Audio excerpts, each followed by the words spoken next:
அன்பிற்கினிய நண்பர்கள் அனைவருக்கும் இனிய மாலை வணக்கத்தை தெரிவித்துக் கொள்கிறேன். தொடர்ச்சியாக சட்டம் சார்ந்த வகுப்புகளை காலை மாலை என இருவேளையில் நடத்தி வருகிறோம்.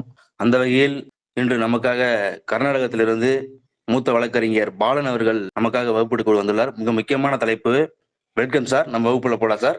Subject interlocutory order, intermediary order, quasi final order, final order.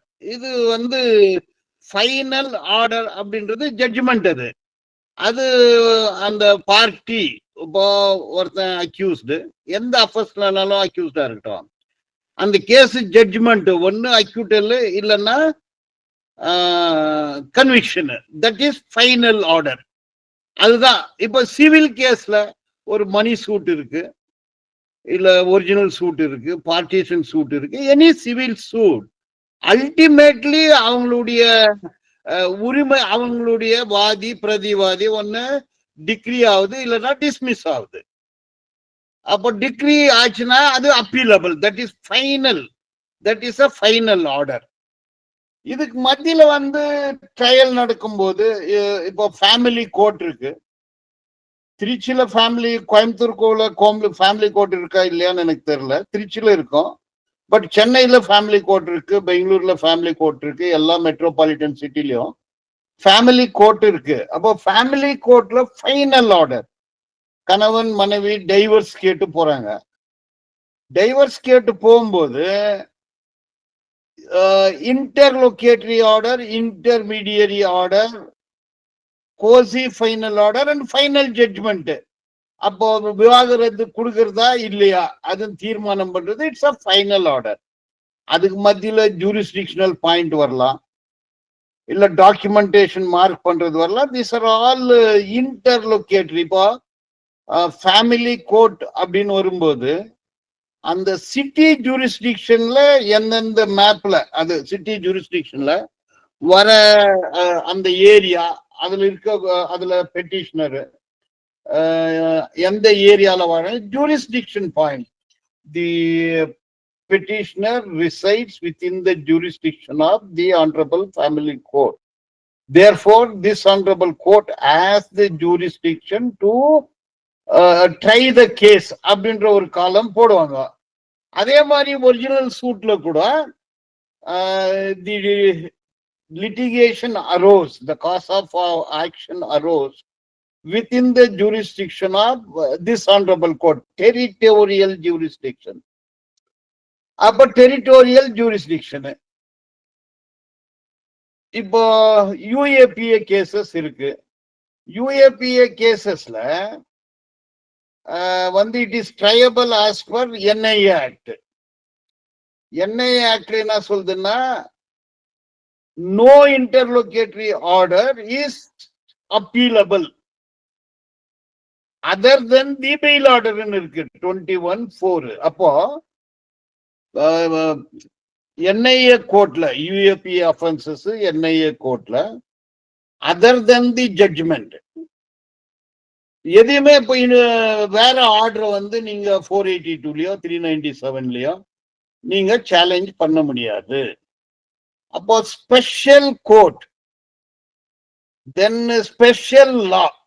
இப்போ family court is a special court. NIA court, special court constituted under section 11 of the NIA Act, special court. அப்போ லால கூட special law, general law. Family court act is a special law. NIA court, NIA act is a special law. அதே மாதிரி NDPS act, அதே மாதிரி ED act, these are all the special law. அப்போ special law should succumb to the special law. General law special லாவை over power பண்ண முடியாது. அப்போ special law, general law, special court, normal court, civil court, criminal court. இப்போ NIA கோர்ட்ல discharge application போடுறாங்க, that is maintainable. So UAPA cases NIA கோர்ட்ல நடத்தும் போது டிஸ்சார்ஜ் அப்ளிகேஷன் போடுறாங்க. Discharge application allowed are rejected. whether about 21 of the NIA Act, National Investigating Agency Act, prohibits challenging any interlocutory order. 397, 482 போட முடியாது. அதே மாதிரி family court ஆக்ட்ல section 19(1) of the family court act, it is not appealable under order 43(1)(a) of civil procedure code. இது appeal பண்ண முடியாது. So appeal is prohibited in view of the special law. Special law appealable under section 19(1) of the family court act. அப்ப நீ appeal போடும்போது can you challenge the order of jurisdiction? நீங்க என்ன பண்றீங்கன்னா, இப்ப திருச்சிலயோ கோயம்புத்தூர்லயோ ஃபேமிலி கோர்ட் இருந்து அந்த கோர்ட்ல ஒரு பெட்டிஷன் போடுறாங்க, இந்த கோர்ட்ல ஜூரிஸ்டிக்ஷன் இல்ல, காரணம் வந்து பெட்டிஷனர் இந்த area of the family court அங்க வந்து வாழ்ந்துகிட்டு இல்ல, outside the jurisdiction of the family court, அதனால டெரிட்டோரியல் ஜூரிஸ்டிக்ஷன் அப்ளிகபிள் ஆவறது இல்ல, அதனால இந்த கேஸ வந்து டிஸ்மிஸ் பண்ணோன்னு. அப்போ family court after hearing the both the parties, if the family court decides that the court has jurisdiction, அப்போ இதை எப்படி சேலஞ்ச் பண்றது? Since it is not an appealable order, writ petition தான் போடணும். எங்க writ petition to be filed before the high court. High court of Coimbatore Madurai கிளைக்கு வந்தா மதுரை, இல்லைன்னா சென்னையில தான் ஃபைல் பண்ணோம். So when there is no appeal, when there is no revision, when there is a prohibition under the special law, then writ petition வருது. Final order பண்ணாங்கன்னா writ petition வராது, அது அப்பீல் தான் போடணும். So 19(1) of the family court is appealable. அப்போ family court order வந்து order 43 rule 1A பிரகாரம் appeal போட முடியாது. அப்போ அது கான்ட்ரவர்சி என்ன வருதுன்னா, ஆர்டர் ஃபைனல் ஆர்டரா, கார்டியன் அப்போ இப்போ இன்ட்ரீம் அப்ளிகேஷன் போட்டிருப்பாங்க, இன்ட்ரீம் மெயின்டெனன்ஸ் ஆயிருக்கும், இன்ட்ரீம் ஆர்டர்ஸ் ஆயிருக்கும். All these orders of the family court should be challenged before the high court under writ petition. Appeal வராது, because interlocutory order appeal is prohibited under section 19(1). அதனால என்ன பண்ணோம், நம்ம writ petition தான் பண்ணோம். அதே மாதிரி டெர்மினேட்டிங் த ப்ரொசீடிங்ஸ், அதை வந்து ஃபேமிலி கோர்ட்ல ஆர்டர் பண்ணாங்கன்னா, ஃபைனலா பார்ட்டியுடைய அந்த லிட்டிகேஷன் எண்ட் டெர்மினேட் ஆயிடுச்சுன்னா அப்போ அது அப்பீல் தான் போடணும். Appeal is maintainable under 19(1)(a). இப்போ கிரிமினல் சைடுன்னு வரும்போது interlocutory order, intermediary order, quasi final order. இப்போ 397 subsection 2, அப்போ interlocutory order whether it is revisable, final order is revisable. அப்போ what is interlocutory order, what is final order? இப்போ trial நடந்துட்டு இருக்கும்போது ஒரு கொஸ்டின் போடுறோம், அந்த கொஸ்டினை வந்து ஜட்ஜ் அலோவ் பண்றாருன்னு வச்சுக்கலாம். அப்போ ப்ராசிக்யூட்டர் அதை சேலஞ்ச் பண்றதுன்னா இட் இஸ் இன்டர்லொகேட்டரி ஆர்டர் 482ல தான் போட முடியும்.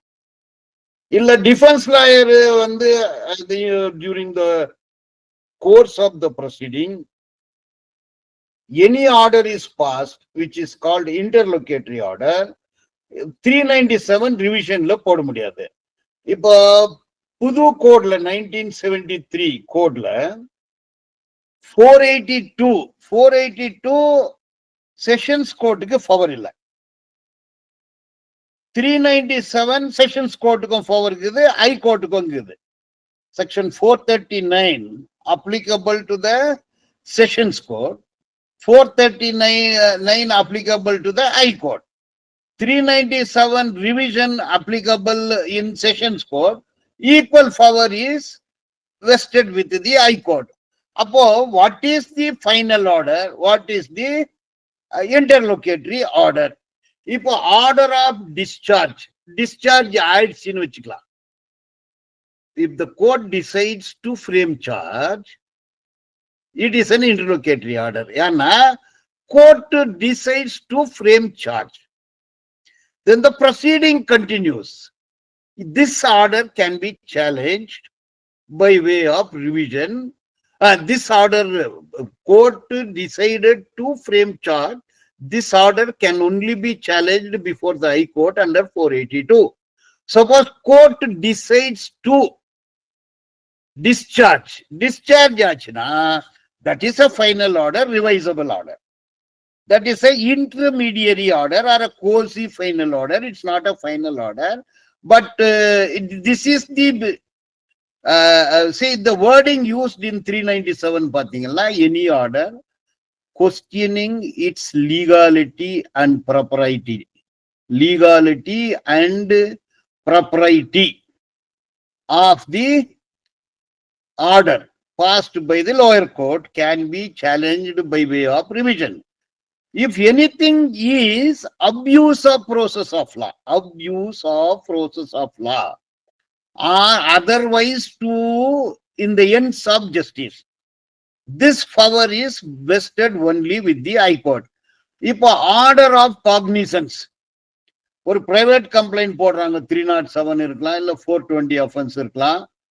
So any criminal offense triable by the magistrate, cognizable offense, private complaint போடுறாங்க, section 200 CRPC ல complaint is filed, then 202 enquiry, 203 reject பண்ணுவாங்க, 204 ல taking order of cognizance and issue of process.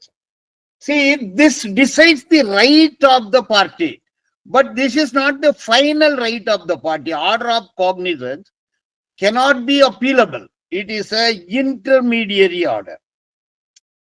So it decides the right of the accused. He has to face trial.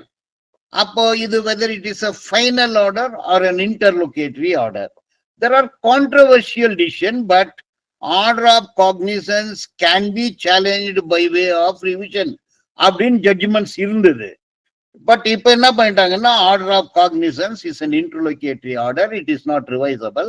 நீங்க sessions கோர்ட்ல order of cognisance challenge பண்ணாங்க நிறைய session judges, it's not maintainable. Order of cognizance is an interlocutory order. You have to challenge it before the High Court, invoking its extraordinary jurisdiction of section 482, or read with article 226, 227 of the Constitution of India. So this is the situation. Which order is appealable, which order is not appealable, which order is a final order, which order is not a final order. A final order means acquittal or conviction, decree or dismissal in the civil case. These are all the final. Final order is challengeable before the Honorable High Court. Or if the magistrate passes a judgment of conviction, then it is appealable before the sessions judge. Session judge conviction panna appealable before the High Court. Acquittal aachna special leave petition appealable before the High Court. If amended law, it can be appealable before the sessions court. Appeal, revision and 482 petition. இது மூணு decide பண்ணும்போது we should able to understand whether it is a final order or an interlocutory order, intermediate order or a quasi-judicial order. இப்போ UAPA கேசஸ்ல different High Court takes different views. இப்போ discharge application போடுறோம், அந்த அப்ளிகேஷனை session ஜட்ஜி reject பண்ணிட்ட பிறகு இப்போ NIA act ப்ரோஹிபிட்ஸ் appeal. அப்போ appeal இல்லைன்னா ரிவிஷன் போட முடியாது, 482 போட முடியாது. Then what is the section that can be invoked is article 226, 227. But Telangana ஹைகோர்ட்ல என்ன பண்ணிக்கிறாங்கன்னா, அது டிவிஷன் பெஞ்சுக்கு போகணும் அப்படின்னு டிவிஷன் பெஞ்சில் டிசைட் பண்ணி ஜட்ஜ்மெண்ட் கூட இருக்குது. There are also judgments. It is not appeal. It is appealable in judgment. It is not appealable in judgment. இப்போ மெட்ராஸ் ஹைகோர்ட்னு பாத்தீங்கன்னா order of framing charge. The order passed by the session judge to frame the charge, அது writ petition போட்டு division benchக்கு போகுது. Whether writ petition should be before the division bench or the single bench ன்றது another controversial. But எல்லா ஆக்ட்லயுமே any special law, general law, SCST act, இல்ல narcotic drugs act, இல்ல PEMLA act, இது எல்லா ஆக்ட்லயுமே the lawyer should be well versed with the interlocutory order, intermediary order, quasi-final order, and the final order. And the lawyer should also be well versed with revisable order or appealable order. So revisable order is different, appealable order is different. All orders which are intermediary and quasi-final is revisable. All orders which are interlocutory 482, it is not revisable. What is to be understood in the criminal procedure? Which order is revisable, which order is under 482, which order is appealable. Appealable order is only the final order. Otherwise, determining the rights of the discharge, the case comes to an end. If an accused is discharged, the case comes to an end. That is a quasi-final order. That is not an appealable order.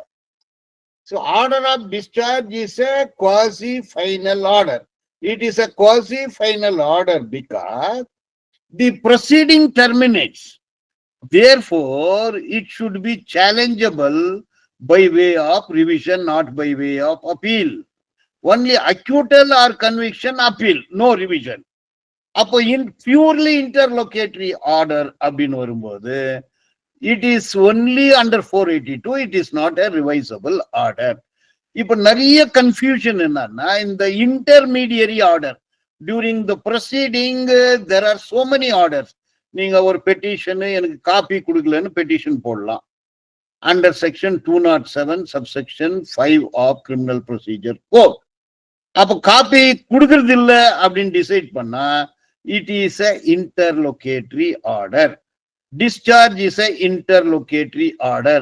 இப்ப 319 CRPC file பண்ணி புதுசா ஒரு accused கொண்டு வந்துட்டா that is intermediary order. அப்போ intermediary order, interlocutory order, quasi-final order and the final order. இது ரொம்ப tricky issues. இதுல ஹைகோர்ட், சுப்ரீம் கோர்ட்ல கூட there are controversial opinions.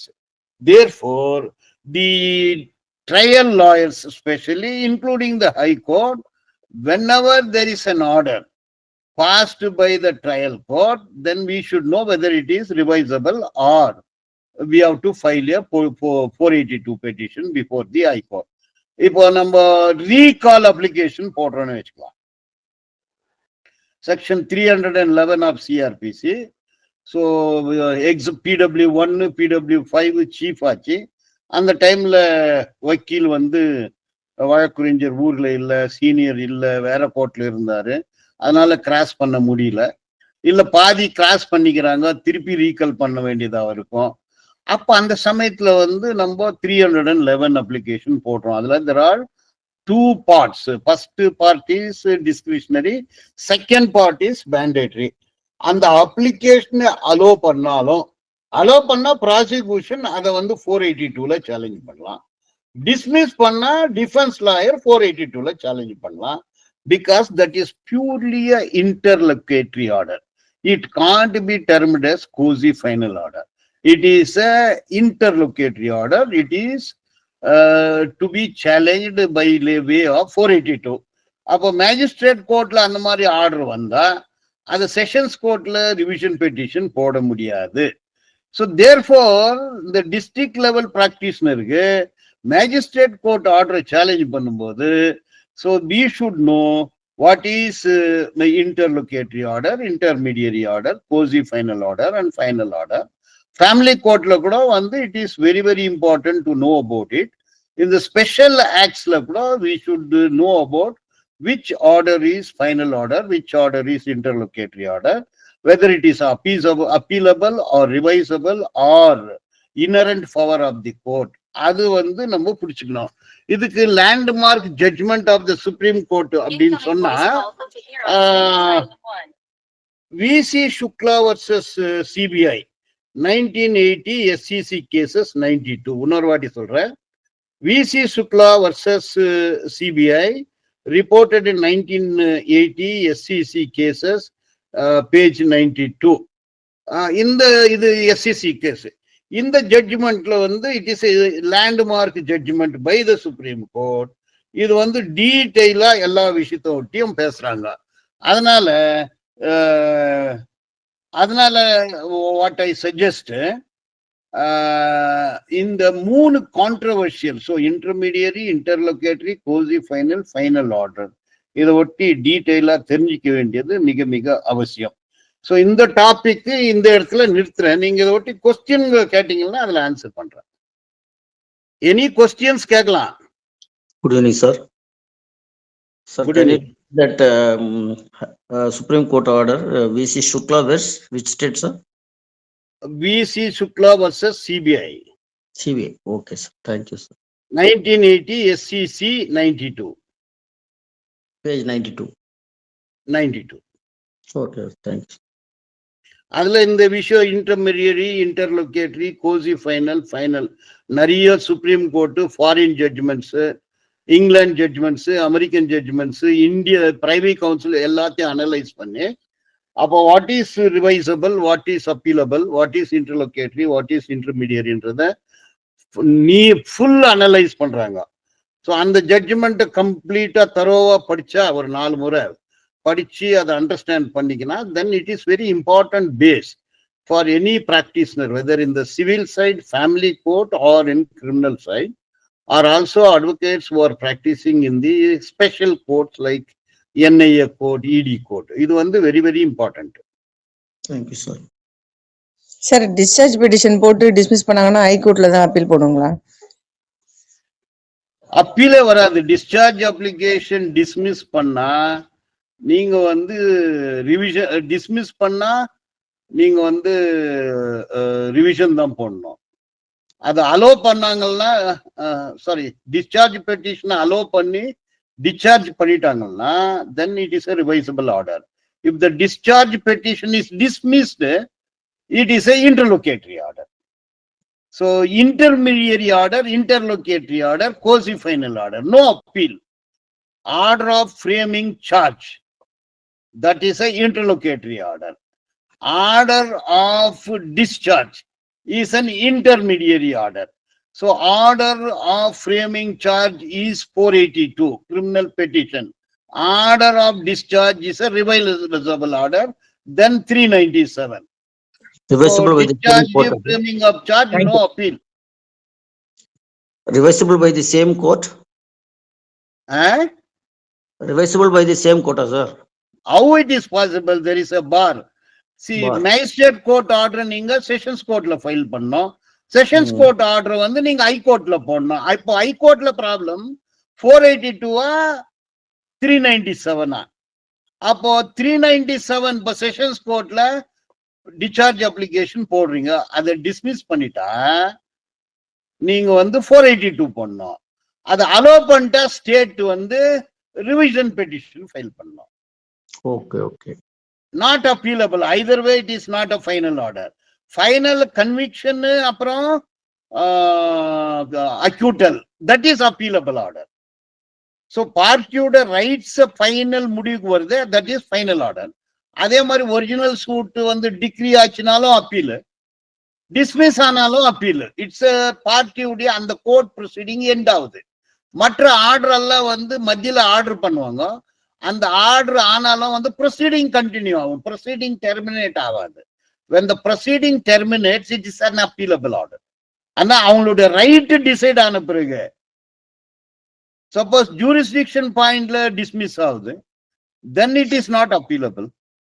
இதுல நிறைய ஹைகோர்ட் என்ன பண்ணுவாங்கன்னா, நிறைய பேர் வக்கீலுங்க ரிவிஷன் பெட்டிஷனை 482ல போட்டுப்பாங்க, 482 பெட்டிஷனை ரிவிஷன்ல போட்டுப்பாங்க. திருப்பி கோர்ட்ல வந்து ஐ மே பி பர்மிட்டட் டு அமெண்ட்னுவாங்க. அப்போ உங்களுக்கு இன்ட்ரீம் ஆர்டர் தேவைப்பட்டுனா இதுல 2 மாசம் டிலே ஆயிடும். So the advocate should understand what is final order, what is interlocutory, what is intermediary, what is quasi final. நான் கொடுத்த ஜட்ஜ்மெண்ட் நீங்க திருப்பி 2 முறை படிச்சீங்கன்னா உங்களுக்கு கம்ப்ளீட்டா அண்டர்ஸ்டாண்ட் ஆயிடும். புரியுது sir. Yes. 482 read with article 226 and 227 கொஞ்சம் brief.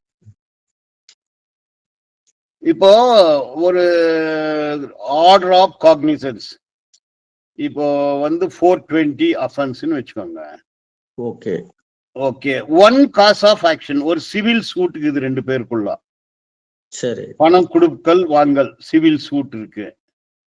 அப்ப அந்த சிவில் சூட்டு என்ன பண்ணுவாங்கன்னா அதை டெவலப் ஆகி ஒரு அஃபென்ஸா டெவலப் ஆகும். ஒரு கிரிமினல் பெட்டிஷன் போடுறாங்க, ஒரு எஃப்ஐஆர், அதே காஸ் ஆஃப் ஆக்ஷன்ல இன்னொரு நாள் ஆன மாதிரி இன்னொரு எஃப்ஐஆர் ரெஜிஸ்டர் ஆகுது, இன்னொரு எஃப்ஐஆர் ரெஜிஸ்டர், இந்த மாதிரி 3-4 எஃப்ஐஆர் ரெஜிஸ்டர் ஆகுதுன்னு வச்சுக்கலாம்.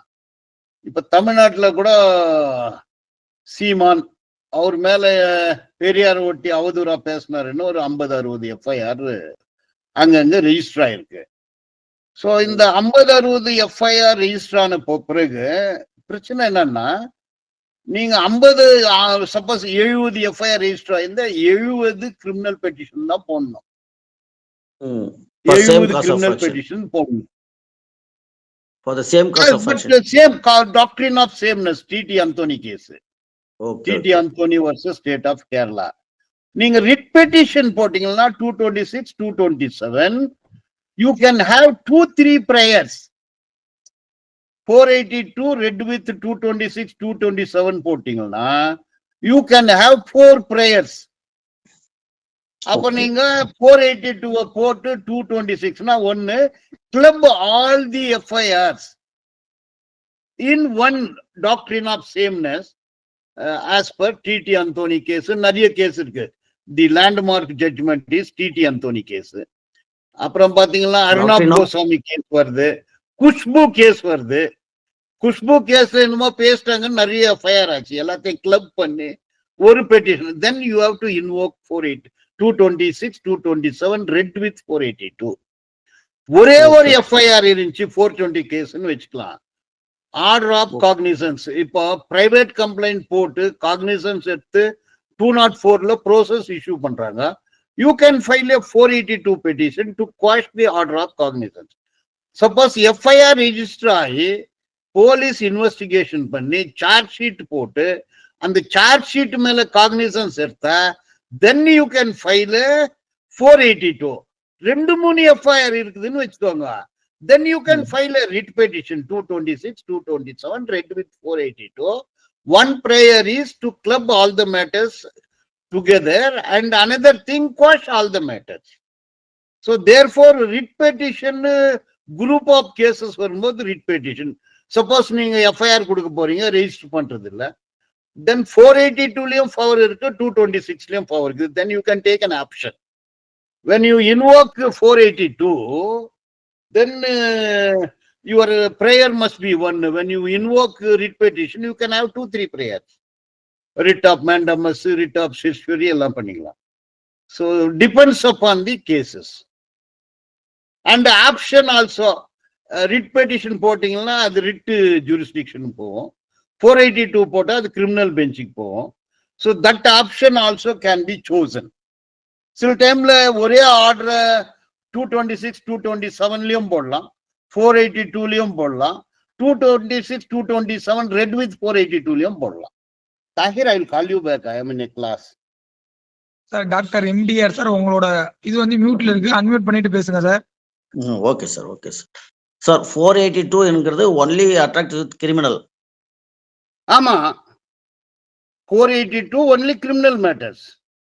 Okay sir, thank you. So we can Civil file வந்து ரிவிஷன் போடலாம், அப்பீல் போடலாம், ரிட் பெட்டிஷனும் போடலாம். அதான் நான் சொன்னேன். ஃபேமிலி கோர்ட் ஆக்ட்ல இன்டர்லோகேட்டரி ஆர்டர்னா இட் இஸ் a writ. இப்போ யுஏபிஏ என்ஐஏ கேசஸ்ல இன்டர்லோகேட்டரி ஆர்டர்னா it is writ. Okay. You can't invoke 482. There is a bar. அதே மாதிரி order 41 rule 1A civil court, if it is family court you cannot, அதான் general law, special லா. இது கொஞ்சம் நுணுக்கமா தெரிஞ்சுக்கணும் நம்ம. இல்லைன்னா என்ன ஆகும்னா ராங் கோர்ட்ல பெட்டிஷன் போயிடும். புரியுது சார். Thank you sir. புரியுது. பார்ட்டிசிபென்ட்ஸ் வேற யாருக்கு டவுட் இருக்கா? ஓகேங்க sir. Very excellent session sir. ரொம்ப தெளிவா அருமையா புரிய வச்சுட்டீங்க. நடத்தணும் எங்களுக்கு எந்த அளவுக்கு புரிய வைக்குமோ அந்த அளவுக்கு பிடிச்சிட்டீங்க சார். இன்னொரு வகுப்பு சந்திக்கலாம் சார். Thank you sir. சார் வந்து பொதுத்தளத்திலே இயங்கிக் கொண்டு சட்டத்துறையிலும் வல்லுநராக இருக்கிறது வந்து மிகப்பெரிய ஒரு கடவுளுக்கு பரப்புறது sir. Thank you sir. Thank you very much sir. Sir வணக்கம் சார். கிளாஸ் நம்பர் மட்டும் போடுங்க சார். Thank you sir. சட்டமே சிம்பிள் தான் சார், அது கஷ்டமா நினைச்சுக்க கூடாது. நீங்க சட்ட படிக்கும் போது நீங்க பேர் ஆக்ட படிக்கணும், கன்ஸ்ட்ரக்ஷன் ஆஃப் லாங்குவேஜ படிக்கணும், நான் ஆப்சன்ட் கிளாஸ் இருக்குதா படிக்கணும். எந்த இப்போ டி ஏ அண்ட் 4 வார்த்தை வச்சுக்கலாம். இப்போ it has to be investigated by the agency அப்படின்னு சொன்னா அந்த ஏஜென்சி தான். See an agency, a agency, the agency. அப்ப அந்த வார்த்தை 3 வார்த்தைக்கும் 3 டிஃபரெண்ட் அர்த்தங்குது. அப்ப தி எதுக்கு யூஸ் பண்றான், ஏ எதுக்கு யூஸ் பண்றான், an எதுக்கு யூஸ் பண்றான். அந்த மாதிரி ஒவ்வொரு சட்டத்தினுடைய கன்ஸ்ட்ரக்ஷன் அந்த வார்த்தைகளை படிக்கணும். அதுக்கு ரூட் லா எதுன்னு பார்க்கணும். இப்ப யுஏபிஏ எங்கிருந்து வருது, என்ஐஏ எங்கிருந்து வருது, அதுக்கு வந்து ஹிஸ்டாரிக்கலா எந்த லால இருந்து வருது, அதுக்கு ஈக்குவலண்டா இன்டர்நேஷனல் லால எங்க வருதுன்றத.